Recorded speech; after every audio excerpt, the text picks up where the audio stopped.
Today on Public Eye News, Northern Michigan University prepares students for Make a Difference Day, and a Devil's Lake homicide investigation continues. Later, Abigail Marty will have your weather for the weekend, and Scott will be back to give you your sports update. Hi, I'm Joe Sigourney. And I'm Scott Minshaw. Welcome to Public Eye News.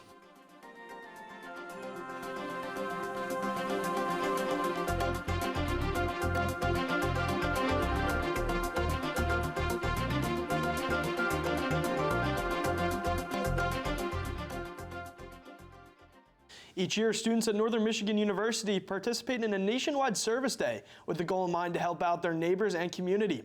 Due to COVID-19, Make a Difference Day will be a little different this year, but NMU is committed to helping out the local community. The students will be doing things like raking leaves for members of the community who might not be able to do so. Student coordinator Amber Essemaker said, quote, "The need is still there, and that's why we continue to do things like this. Northern students care," end quote. The Marquette County Health Department held a second drive-through flu clinic yesterday that allowed people to get vaccinated from the comforts of their own car. The flu clinic, which was a joint effort of the MCHD and the Marquette Township Fire and Rescue, allowed the public to get their vaccination while limiting exposure to the elements and COVID-19. MCHD Clinical Program Coordinator Lisa Mahosky said, quote, "It's really efficient if they're able to stay in their vehicle, drive through, get their flu shot, and not have to be out in the public and getting exposed to other things," end quote. With Christmas just 2 months away, local businesses are getting ready for the holiday season. One shop, Treasure City in Manistee, calls itself the largest gift shop in the North. Kathy Skok, owner of Treasure City, said, quote, "We have a lot of families that come back and shop year after year, and we do gear for families, both local and tourists," end quote. Not even the COVID-19 shutdown could keep the store closed for long. Kathy also said, quote, "As soon as things reopened and we could drive through, my sister and I designed some clothing, the Youper Strong. So we are printing in here for about a month and mailing and shipping," end quote. Skok encourages everyone to shop local and support local businesses however you can this holiday season. The Ishpeming police have released new details on a crash that happened Thursday afternoon in the area of US 41 and Malton Road. At approximately 12:30 p.m. Thursday, 4 cars were involved in a crash in front of the North Iron Church. According to a press release from the city of Ishpeming, a westbound vehicle driven by a 67-year-old Marquette man crossed over the center line and struck an eastbound vehicle driven by a 72-year-old Lance man. The westbound vehicle driven by the Marquette man then struck a second eastbound vehicle driven by a 55-year-old woman from Kalamazoo.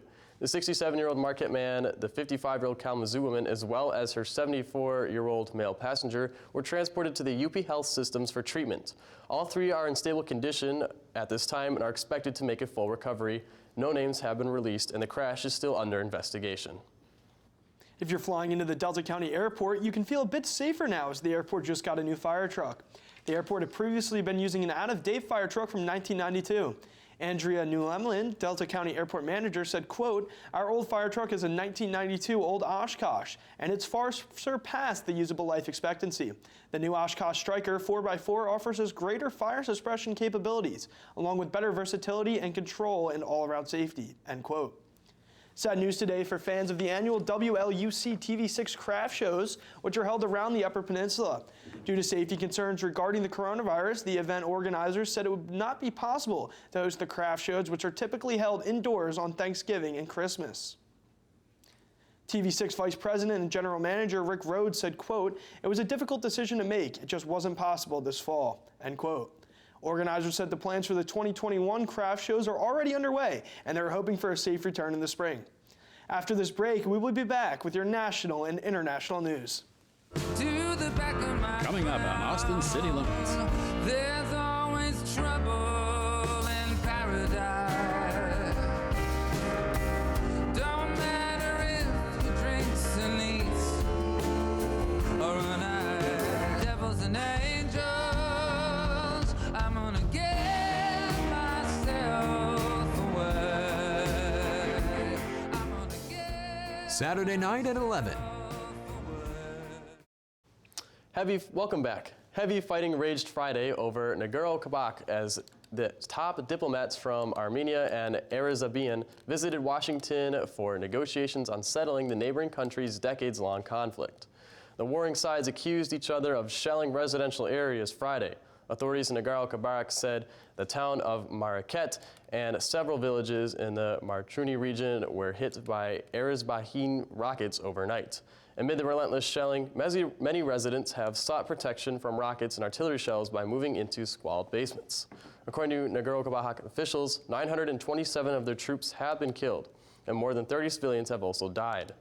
Erzbahin hasn't disclosed its military losses, but says 63 civilians have been killed and 292 have been wounded. People are relying on delivery services more than ever during this pandemic. But in two Ventura County cities, people are saying that normally reliable Amazon shipments have suddenly slowed down.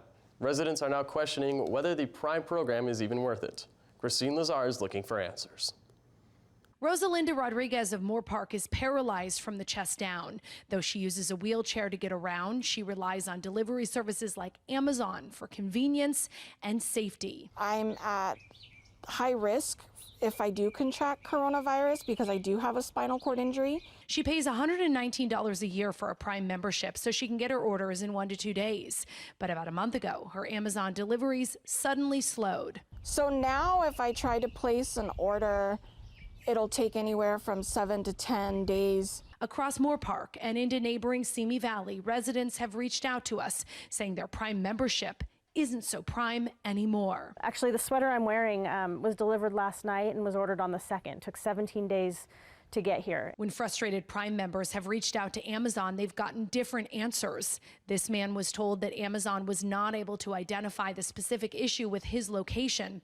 This woman was told her deliveries have slowed down due to carrier issues in her area. And they basically tried to convince me that it was an isolated incident. It was just my house, nothing, citywide in Simi Valley, which I know is not true because if you look at social media, people are really upset. We did reach out to Amazon and they got back to us with a statement saying that they are actively working to increase capacity in both Simi Valley and Moore Park. In fact, Amazon has proposed a 200,000 square foot warehouse in the city of Moore Park, and that has some residents suspicious about the timing of their slowed deliveries. Christine Lazar, CBS 2 News. All throughout this year, the social justice movement has been sweeping throughout the United States. One of the goals of the movement has been the removal of Confederate statues honoring Confederate soldiers, which can be found all throughout the South. Early this morning, one of those statues was removed in Huntsville, Alabama. The statue, which is 115 years old, depicted a Confederate soldier and was outside of a courthouse. The statue is expected to be moved to a cemetery. Upwards of 80 tips have left very few answers in Sauk County. Detectives there are trying to figure out who killed a 24-year-old man in broad daylight at Devil's Lake State Park. Adam Duxter found out why it's been so challenging to piece everything together. It's been more than a week now since Wauwatosa native John Schmutzer was found near Grotto's Trail at Devil's Lake State Park, killed in broad daylight. This is our highest priority case. Since October 14th, Lieutenant Chris Zunker of the Sauk County Sheriff's Department says his staff has been working around the clock to find the person responsible. At this point, we're running through roughly 80 tips that we have received from the public.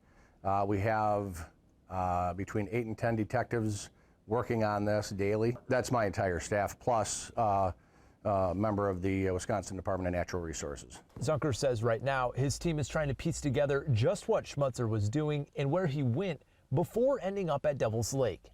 But they'll have their work cut out for them, as the Wisconsin DNR says there's no cameras here at the South Shore entrance near where the victim was found, and in addition, no one working at the ticket booth on the day he was murdered. Zunker says he knows what he's up against. I've worked a lot of challenging cases in 30 years of law enforcement. This is challenging. But adds if you have information that can help, he'd like you to call. If they were on the South Shore of Devil's Lake in the morning last Wednesday and thinks that they saw something that might be relevant to this case or this investigation, if they know our victim and have any information that may be relevant to the investigation, we would love to hear from those folks. In Baraboo, Adam Duxter, News 3 Now. Don't go anywhere, because after this break, we'll be back with your weather and sports. Stay tuned.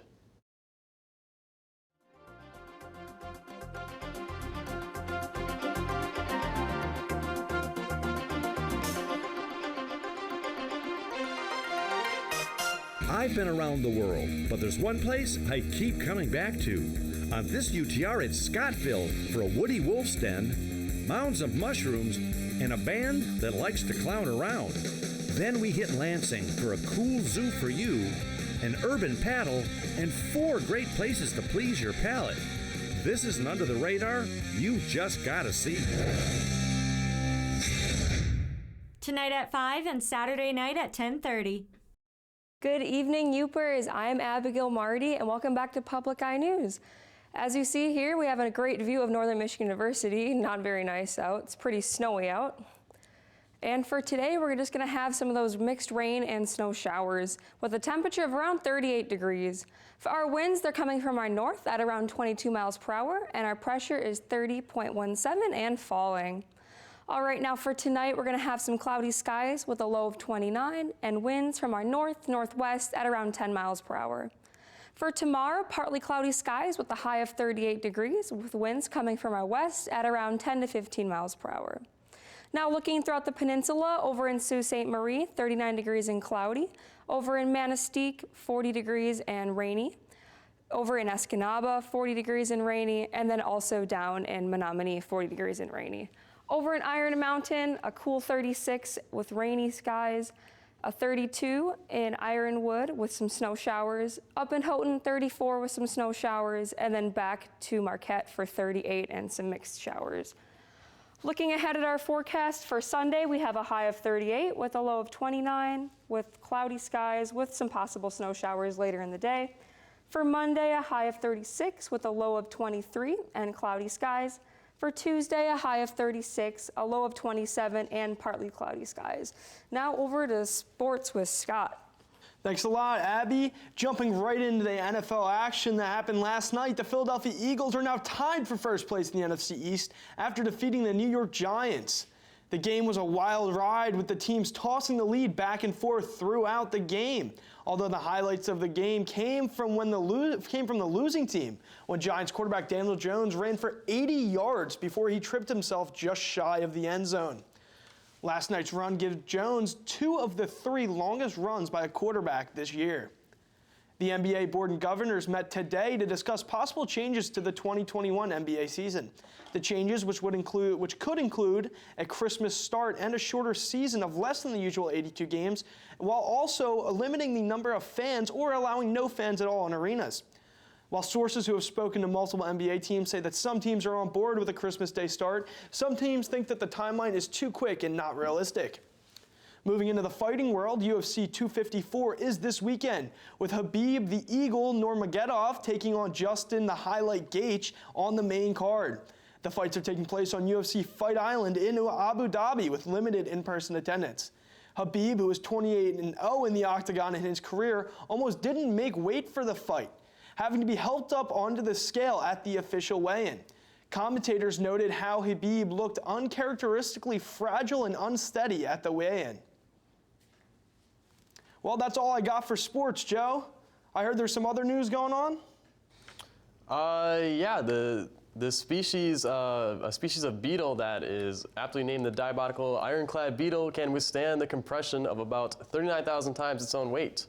And for a 200-pound man, that would be like surviving a 7.8 million pound crush. So scientists use electron microscopes to find out how they can survive such force. And when compressed, they found the structure fractured slowly instead of snapping all at once. The beetle study is part of an $8 million project funded by the U.S. Air Force to explore how biology of creatures such as a mantis shrimp and bighorn sheep could develop impact-resistant materials. And that is all the time we have here for today on Public Eye News. I'm Joe Sigourney. And I'm Scott Mitchell. Thank you for watching, and tune in on Monday.